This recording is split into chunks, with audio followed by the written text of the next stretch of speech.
रहल। जब तक सूर्य दिखाई दियन तब तक लड़ाई हुई, और जब सूर्यास्त हो जाइयन तो महाभारत लड़ाई रुक जाई, फिर अगले सुबह से स्टार्ट हुई। कौरव दल और पांडव दल में लड़ाई छिड़ गई हस्तिनापुर की खातिर। कौरव दल कहे कि हम तो कि सुई के नोक भर जगह ना दे, पांडव दल कहे कि हम लेके रहो। बात महाभारत तक पहुंच गई। कहा भाई हारमोनियम के तनकी से उठा दो भैया, दिखा तनकी से उठावा, ठीक बात है। भूमिका में कहना बकरी से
धीरे धीरे समय बीते लगल।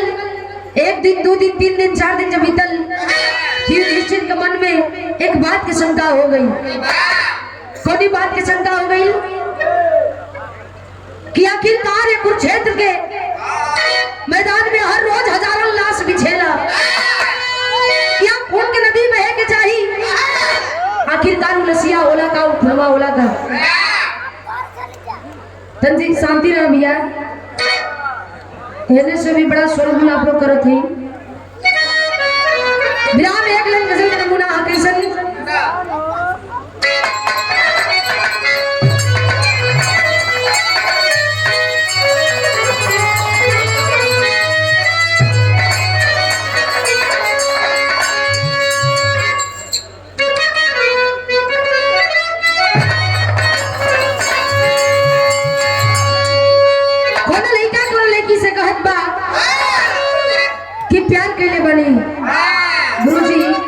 लड़का कहत बा कि प्यार के लिए बनी, चोरी थोड़ी न के लिए बनी। हमरा कोनो बात के डर बा। कहलस का कहलस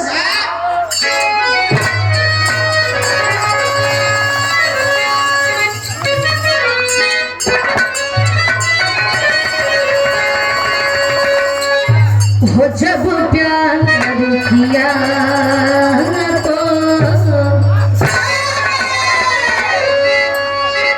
हो जब प्यार किया तो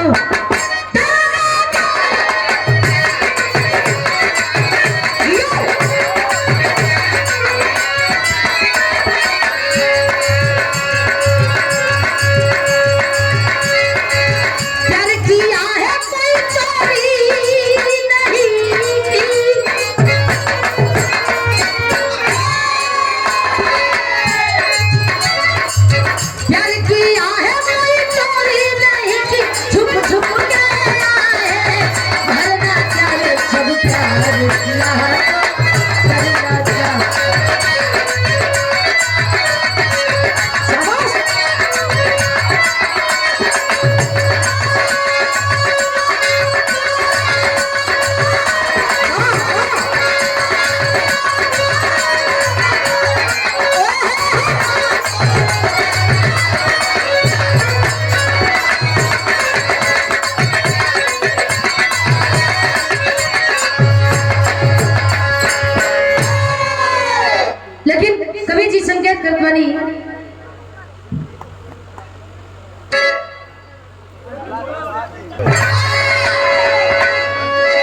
हो जब प्यार किया तो करना क्या, जब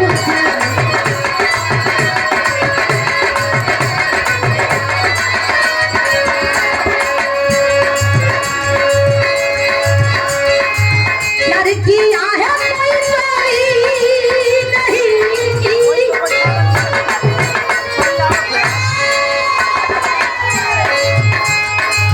प्यार किया है कोई चोरी नहीं की, छुप छुप के आए भरना प्यार सब प्यार किया है करना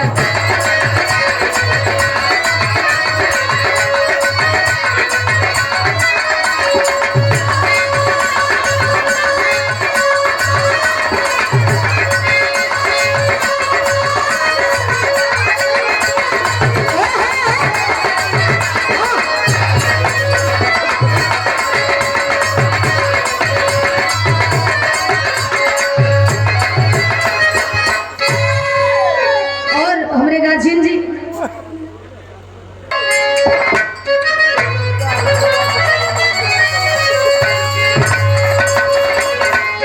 हो मची गई एक खनवा पानी पे, हो मची गई एक खनवा पानी पे,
आखिरकार खुलवा होला का उलसिया होला का बेने जब भी आवे लोग कुरुक्षेत्र में लड़ाई बदे साफ सुथरा हो जाला, आखिरी काम अजरावा ये हमने जाना है के बाद कृष्ण भगवान बतावत अड़न बड़ी सुंदर विराम गीत लगिल किसे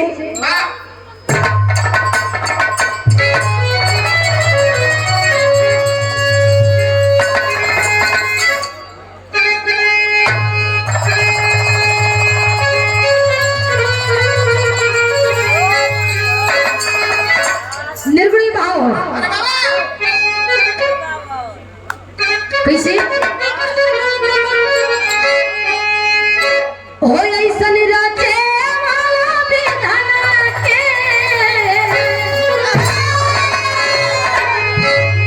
हो ऐसन राजे वाला विधान के, हर विधान बनल बा, हो विधान बनल बा, शरीरिया रहू माटी के मकान बनल बा,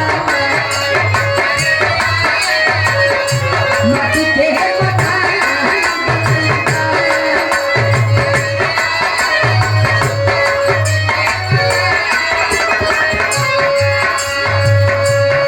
कृष्ण भगवान पूछत बड़न, सॉरी बतावत बड़न, समझावत बड़न युधिष्ठिर के, धर्मराज के समझावत हो कैसे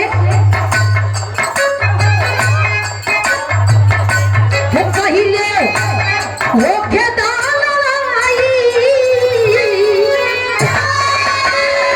कि पहिले होके दालाई जग जुझार मिटवा, जग जुझार मिटवा, तो हरि पतिया करब हम विचार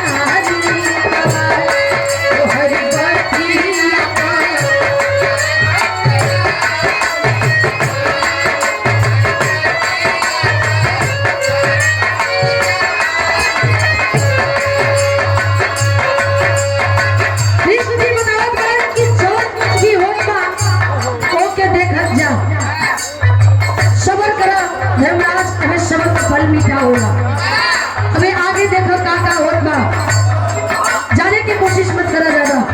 बतौलन का चंगती जोड़ भेगेरी नाव पहुंच गई, शाम पहुंच गई।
और हमारे बीच में अतिथिगण भगवान युधिष्ठिर जी के कलम की भैया ये जवन कुछ भी हो तो एक तू जाने का कोशिश ज्यादा मत करो, जवन होता है कि तू देखत जा। कलम की तब तक हम तो उसे पूछत रहा जब तक कि तू बता ना देबा। कलम की ठीक बात, कुछ सबर कर, समय आवेगा, समय आई हम तो के बता दे। विराम में गीत बदल गई, कैसे भैया?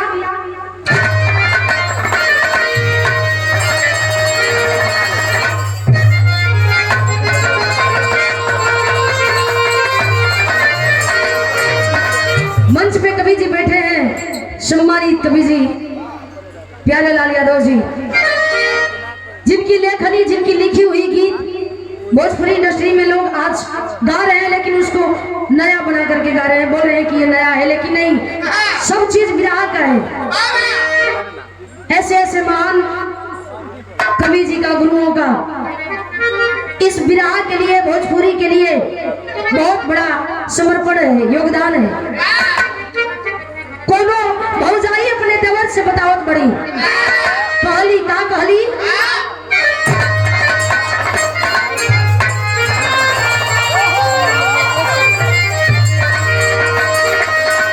अरे छपरा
दादा भीष्म पितामह तो कहे प्रतिभा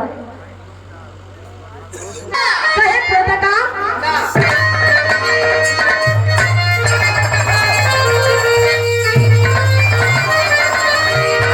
अरे पहिरे तू फना बताना भीष्म देवन क्षमा मार फना सनते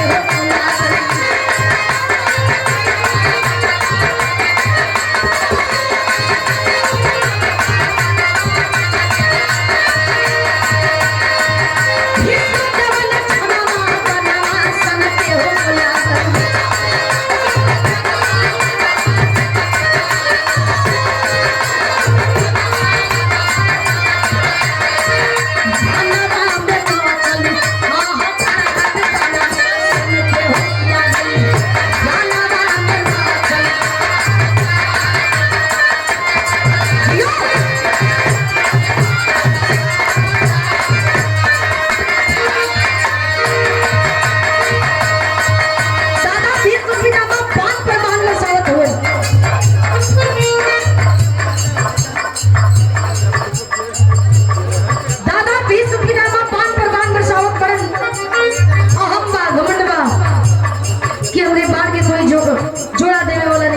पर, लेकिन दादा भीष्म पितामह भीष्म थे, ये भी एक सच्चाई है। लेकिन युधिष्ठिर में पूछत बड़े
ऐसे ही चलत रहल हमन के एकर अंजाम भुगते की पड़ जाई। कृष्ण भगवान बतौलन कलन की सुना उनकर दवाई हमारे पास है।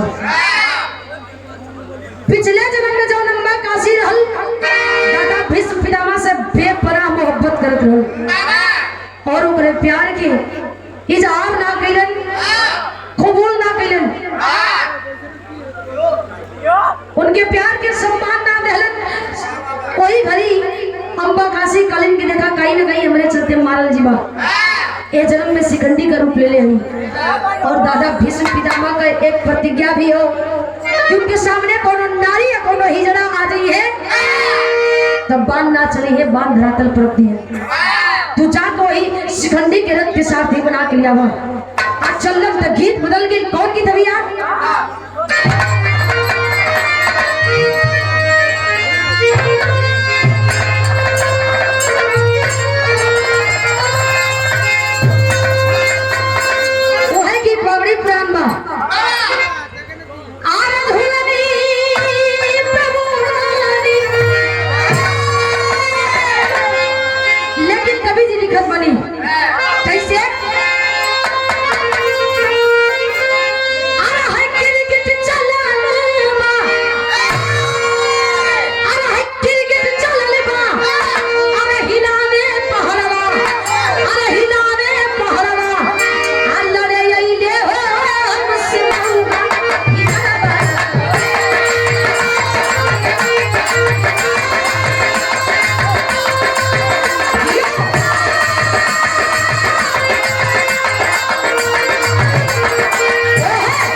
शिखंडी के लिए गया हुआ ललकार के दादा भीष्म एक बात गलन का भुजा में दम है ना, भुजा में दम है ना, धनुषा उठा कुंती के लाल मैं तनवा दे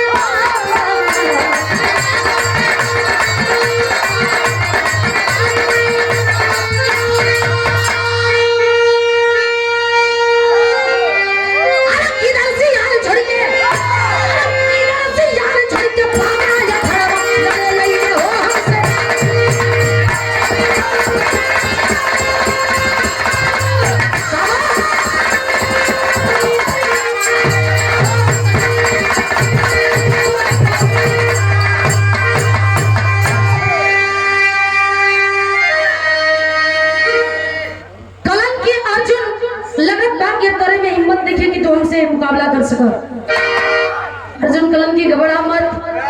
द्रौपदी में इतना फानत हुआ तरुका ए भैया लिया के सामने शिखंडी के जब खड़ा कर दिलन अर्जुन, जब शिखंडी के खड़ा कर दिलन दादा भीष्म पितामह अपने प्रतिज्ञा के अनुसार धनुषा बांध के धरातल पर रख दिलन।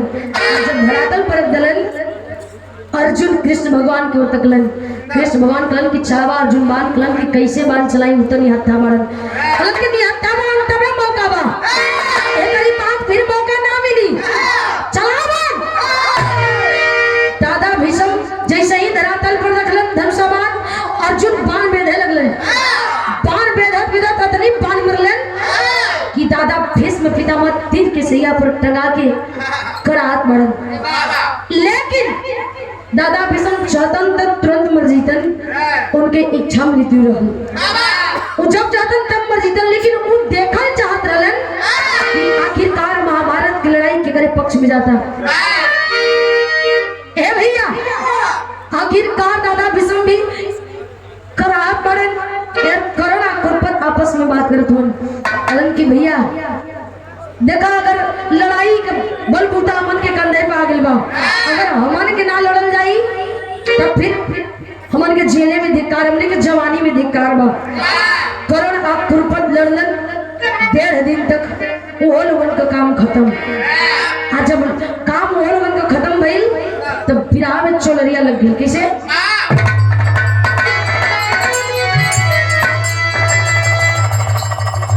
और ये सम्मान हमारे गार्जियन जी रणजीत यादव जी जगन्नाथपुर की धरती से आप महानुभाव के द्वारा विराह में चोलरिया लग गई। किसे मास्टर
लेकिन ये दृष्टि पूछत बड़न कलन के कृष्ण भगवान हमें बताया था, हे प्रभु बताया था हमें कलन की रुका सबर करा, हमें रुका देखत जा। लड़ाई धीरे धीरे धीरे आगे की ओर बढ़ गई। सुबह होके लड़ाई शुरू हो जाए, जैसे ही शाम होके सूर्यास्त हो जाए लड़ाई खत्म हो जाए। एक ही सवाल कर रहा कि जितना लसिया पीछे जितना लसिया गिरे इतना लसिया हो करल उतना खुनवा हो करल। विराह के शैली में भाव लग गए भैया। और ये हमारे गार्जियन जी सम्मानित विनय गुप्ता जी, आप जी के द्वारा महानुभाव के द्वारा ये सम्मान 50 रुपया देकर के हौसला बढ़ाया गया। कोट कोट बंदन सकल पंच के कुमार सब से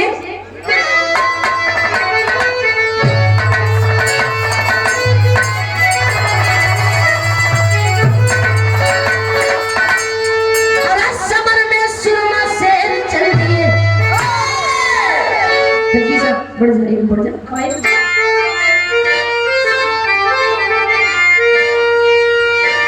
समर में सुरमा शेर चल दिया, अरे भैया समर में सुरमा शेर चल दिया, निकले रणभूमि में योद्धा वीर।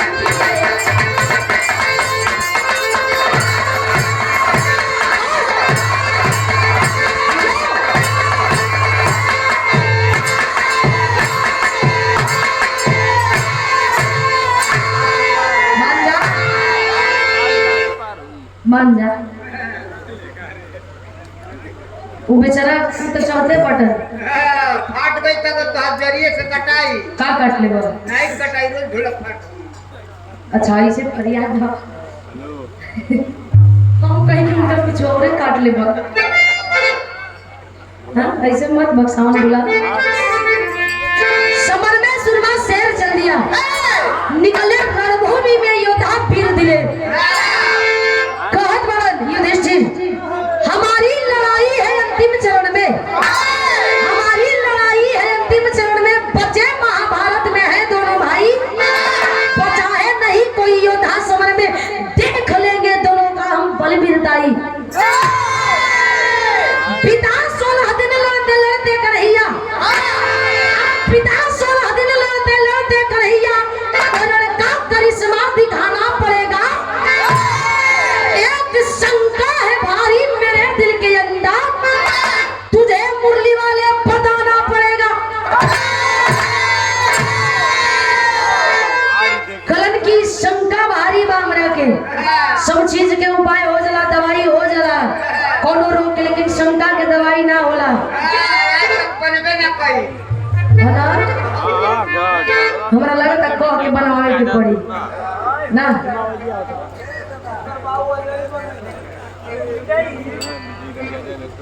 ए भैया कलम की 2 दिन और बेचारा 16 दिन बीत गई, आज 2 भाई और बचले हुए दुर्योधन और दुशासन।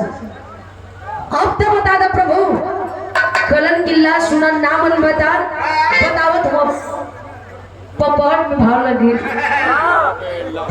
पपट में भाव लगी।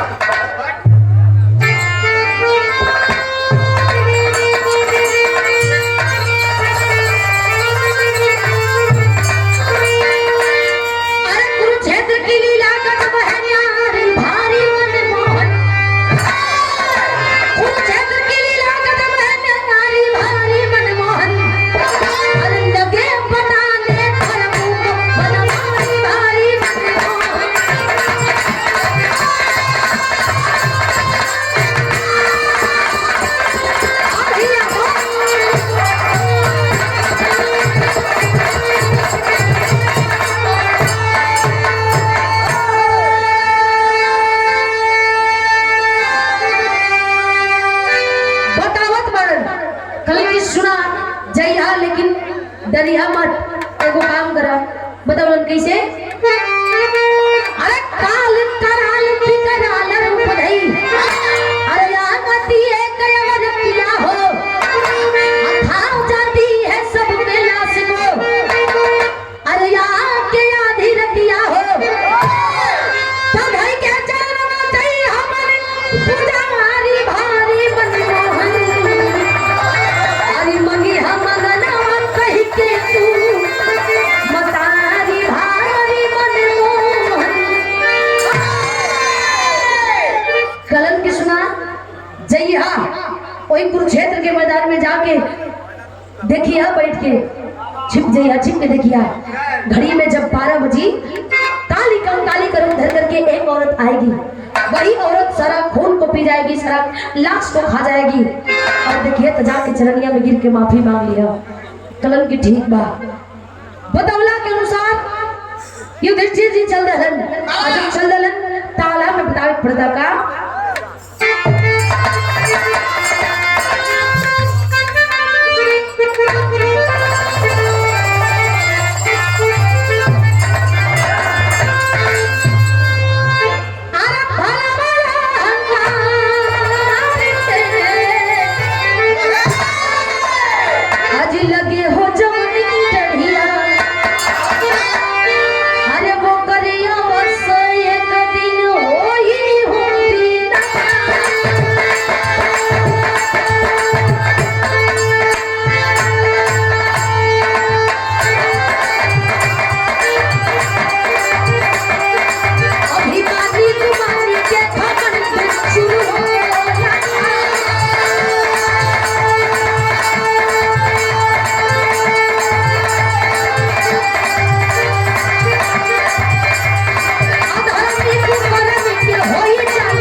जैसे दीमक चाट के खत्म कर देलन वैसे वो पेड़ के एक दिन नष्ट हो जाए के अधर्मी कुकर्मी का हमेशा नाश हो जाला। ध्वजा वही का फहरेला जे सत्य होला, विजय वही का होला जे सत्य होला, ईमानदार होला। भाई का अरे आके धर्म राज भीषण रात के समय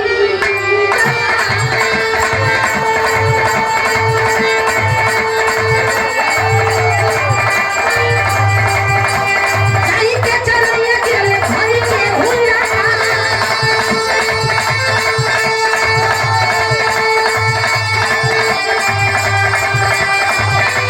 कहे छती देवी कहे काचा ही मना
युधिष्ठिर जी जैसे बतावल गई रहल, कृष्ण भगवान जैसे बतौले रहलन वैसे युधिष्ठिर जी जाके वही कुरुक्षेत्र के मैदान में एगो कोना छिप के देखत होनी इंतजार बा घड़ी के कनिस में 12 बजला के 12 जैसे बदल काली कंकाली का रूप धर करके एक औरत आई, सारा लाश को खाने लगी, सारा खून को पीने लगी। हल्ला भी जरूरी है भैया। आखिरकार देखा युधिष्ठिर जाके चरनिया में गिर गिलन, कल के हमें माफ किया, कल की माँ पे शर्त पकड़ा बर मांगला कुछ, कल की काम बर मांगी है, कल की बर मांगा तबे तो है माफी मिली। बर मंगलन का मंगलन कल की अगर कुछ देवे का तो जिंदे स्वर्ग लोक हमें दे दा। हालांकि बतावल जला महान विद्वान लोगन बतावेलन, पुरनिया दद्दा लोगन बतावेलन कि स्वर्ग और नर्क यही है, लेकिन युधिष्ठिर अपने लिए स्वर्ग मांग लिए, भूल गए कि 4 भाई और साथ में हैं। आखिरकार पांडव दल की जीत भई और वो औरत थी कौन? वही द्रौपदी, 5 पांडवों की पत्नी, वही काली कंकाली का रूप धर करके आती थी, सारा खून को पी जाती थी, सारा लाश को खा जाती थी। जब आप अंकर मिल गई तब खड़ी के अंदर कहना मक्की से भी आप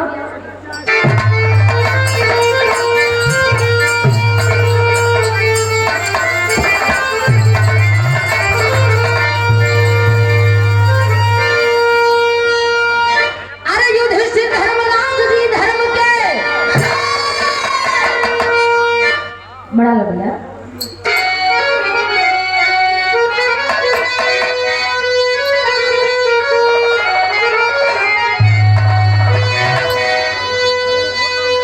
गौरी बढ़ जाए, गौरी बढ़ जाए।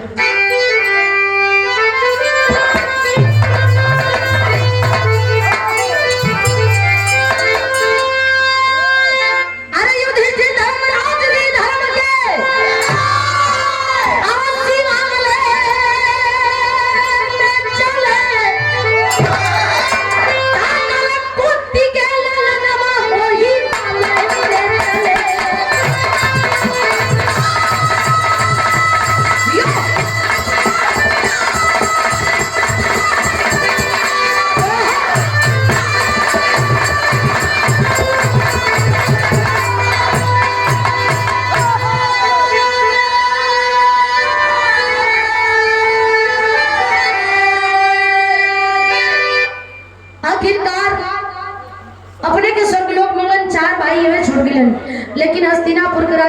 अनुमति दी गई फिर परीक्षित राजा के, जो कि हर प्राणी हर जीव जंतु की भाषा समझत रहलन।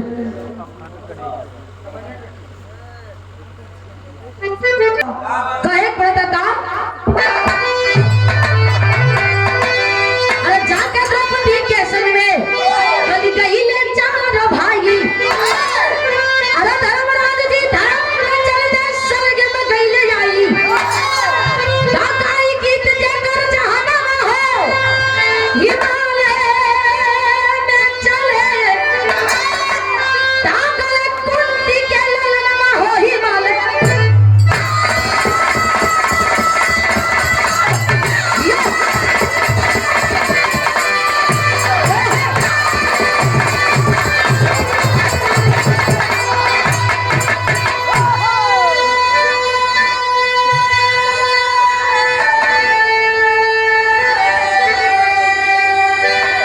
आखिरकार चार भाई है हिमालय में गिर गए, अपने के जिंदे स्वर्गलोक मांग लेलन। युधिष्ठिर जी महाभारत भी खत्म हो गई, 18 दिन भइल महाभारत भी खत्म हो गई, महाभारत जीत भी लेलन पांडव दल। ऐसे कहला सच्चाई की विजय हमेशा होला, देर होला अनेर ना होला। लेकिन कृष्ण भगवान कलन का बुरा कर्म का बुरा नतीजा ना मानो तो कर देखो, बुरा कर्म का बुरा नतीजा ना मानो तो कर देखो, जिसने जिसने किया है यारो उसका उसका घर देखो। जे कैलस ओकर फल होके मिल गई। घमंड अहंकार न करे के, धरती से जे भी आई बा ओके जाए के बा। एक नश्वर शरीर हो, आज बा काल ना रही, ई क्षणभंगु हो, क्षण भर में कब नष्ट हो जाए कहाँ नष्ट हो जाए कोई नहीं खे जानत। आखिरी बंद में कहना बका